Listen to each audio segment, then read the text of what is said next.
આપણે શરૂઆત ચિરાગથી કરીએ, બરાબર ને? ચિરાગ તમે વાંચો.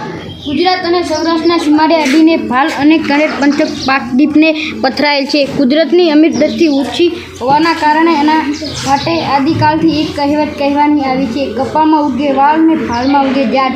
આવી બરાબર, સરસ સરસ સરસ સરસ સરસ, વાહ વાહ, બહુ સરસ વાત કરી એમ.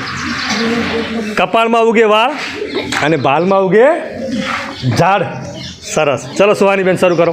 અત્યારે ચોમાસું ચાલે છે, આકાશે વાદળ વારે ચડી આવે છે. કોઈ વાર ગાજવીજ સાથે તો કોઈ વાર ગજના વિના તો મેઘનું જળ પૃથ્વી પર ઉતરે તો ધરતી માથે આખા અંગે લીલી સાડી ધરાવવા લાગે છે.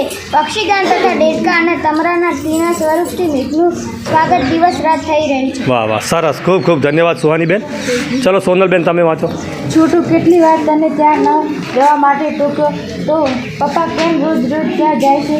એમનો તો ત્યાં કામ હોય છે એટલે જાય છે છોટું અને તેની માં. ચલો મનીષાબેન તમે શરૂ કરો. અત્યારે ચોમાસું ચાલે છે, આકાશે વાદળા વારંવાર ચડી આવે છે. કોઈ વાર ગજના વિના સાથે તો કોઈ વાર ગાજવીજ સાથે તો કોઈ વાર ગજના વિના મેઘના. સરસ મનીષાબેન. આપણે ચલો આયુષ કુમાર.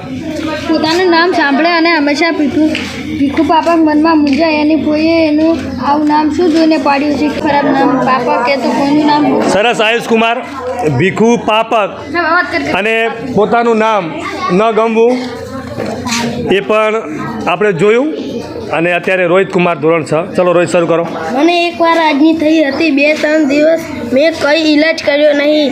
એમ જાણ્યું કે મટી જશે, પણ એમાં શું ભારે દર્દ છે. પરંતુ આજની બહુ પીડા કરવા માંડી એટલે અમારા ઘરના ડાક્ટર પાસે ગયો. તેમણે કહ્યું એના ઉપર કંઈ લગાડવાની જરૂર નથી, બાકી એટલે મારી પાસે આવજો. નસ્તરથી ફોડી નાખી. બહુ પીડા થાય તો ચેક કરજો. હું ઘરે આવ્યો ત્યારે અમારા કુટુંબનો એક મિત્ર મને મળવા આવ્યો હતો. તેમને પૂછ્યું, ભાઈ ક્યાં જઈ આવ્યો? આ આંખે શું થયું?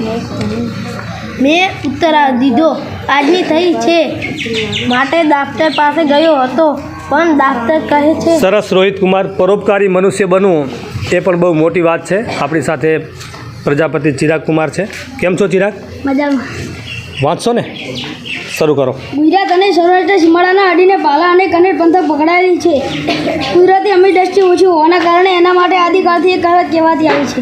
અરે વાહ, આદિકાળથી એક કહેવત કહેવાતી આવી છે. વાહ, સરસ. હવે અહીંયાથી આપણે કોણ વાંચે છે? ચલો અંજલિબેન પાસે જઈએ આપણે. અંજલિબેન તમે વાંચો. અત્યારે ચોમાસું ચાલે છે, આકાશે વાદળ વારંવાર ચડી આવે છે. કોઈ વાર ગાજના વિના સાથે તો કોઈ વાર